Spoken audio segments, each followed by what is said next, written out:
Hey, everybody. We are here again with another edition of our Edmentum, Illinois Presents. This week, we are pleased to have Dr. John Burkey with us.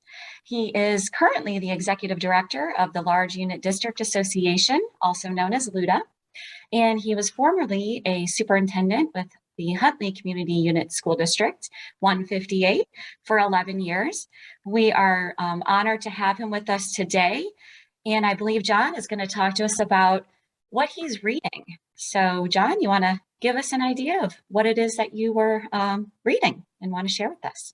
Well, hello, everyone. It is great to see all of you today. I think we got together last year, and it's great to be back again. So, well, it's always a hard question when you ask what I'm reading, because I've got a pile of books here to my left that I always buy books faster than I can read them, because there's so many interesting things out there. But there's one in particular that I actually started reading right before the pandemic, but during the pandemic and the time since, this book, I picked it up again and again because it just really I think is such an important message for today. And it actually is called Kindness and Wonder, and it is the story of Mr. Rogers.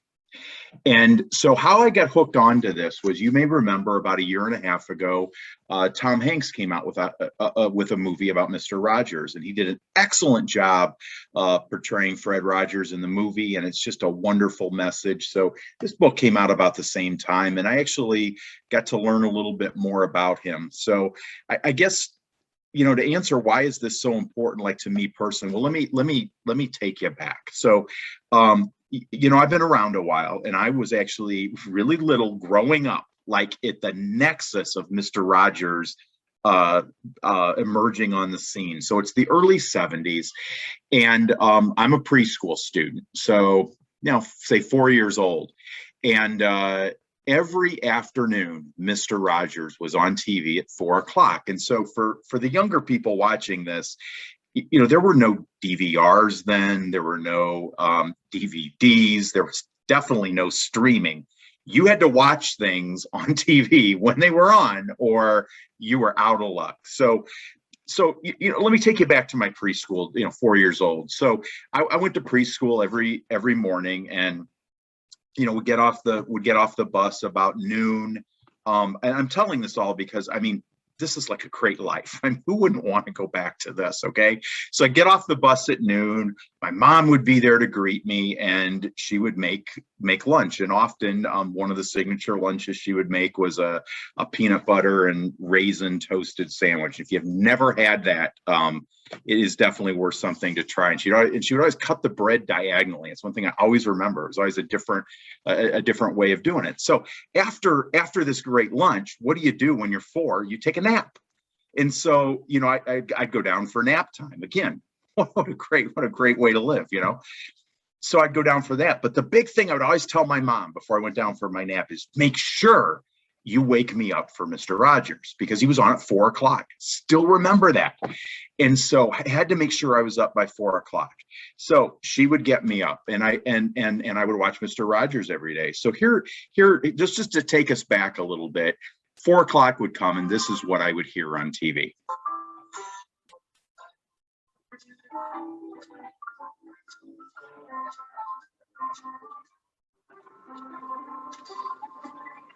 It's a beautiful day in this neighborhood. Beautiful day for a neighbor. Would you be mine? Could you be mine? So doesn't that just make you feel good to hear that? And so, what Mr. Rogers really represented back on his show, and the whole concept of neighborhood and being neighborly, and again, his life is talked about in this book, is he was talking about, a society where we all cared for each other, and we were just nice to each other.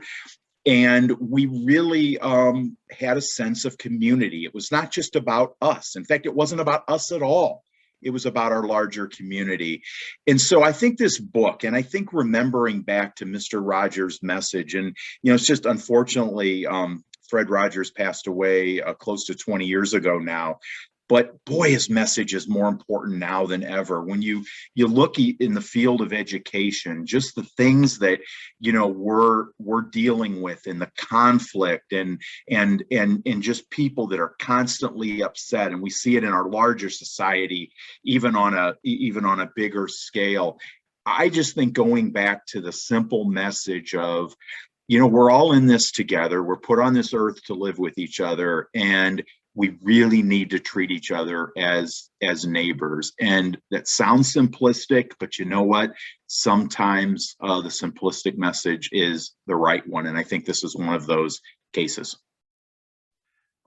John, I completely agree with what you're saying. The idea of caring and acting as neighbors, that is certainly something that I know that I value myself. And I was right there with you. We didn't have cable TV till I was in high school, so I was, when you came home and you knew when your shows were on. I hear you on that. How do you? I know that there are certainly things that we can do individually, in our own lives. What are your thoughts, John, on how you can take some of those concepts from that book and apply them maybe to a larger context, or to a larger group of people? Well, I think we have a lot of educational leaders probably watching this, and I think as educational leaders or leaders, wherever you're a leader, and we're all leaders in one way or another in our lives, I think we have to stand up to people and forces that are not acting in this way, because we're not gonna survive as a thriving society if we're not working together. And that's how we got to where we were. I mean, we really came together as a country many, many different times in the past. And, I'm going to say something which might come off as political, but I don't care. You go back to the 1950s, and polio was an incredibly dangerous disease that was affecting a lot of people, and it touched my family. I have an uncle that got it. It's touched many families that had people alive back then. And when we were fortunate enough in the 50s and the vaccine came out against polio, we pulled together as a society to develop that vaccine. We pulled together to take the vaccine, and worldwide polio is almost 100% eradicated.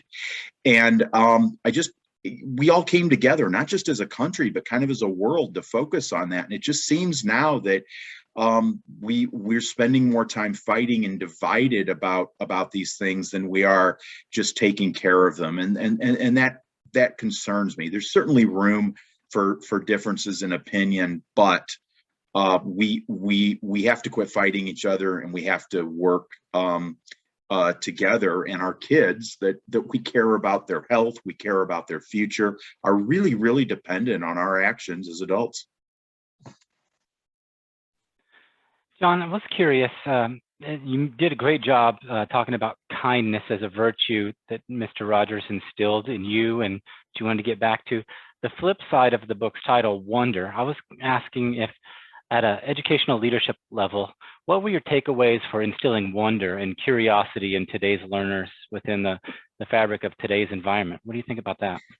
I think it is. I think it is so important. We tend in education, and I think we tend to do this in general. I think all businesses and different groups do this, but we have pendulums that swing, and we tend to not be comfortable in the middle ground. And I don't know why that is, but we kind of go one way and then we go so far the other way. And I think in the last 20 years, we have really in education become so focused on standardized testing and standards in general that schools have had to put so much effort into preparing students for these assessments. And in many of our schools, there's a lot of focus on how do we get kids into the quote unquote best colleges. And so a lot of that, the downside of that is it doesn't allow schools in many cases to let students fully express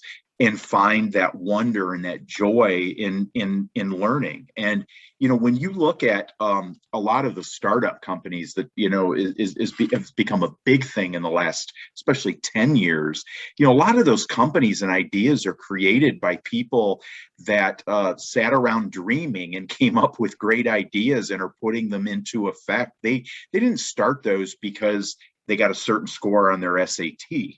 And so I think that standards matter, and I'm definitely not against that. And I do think there's room for good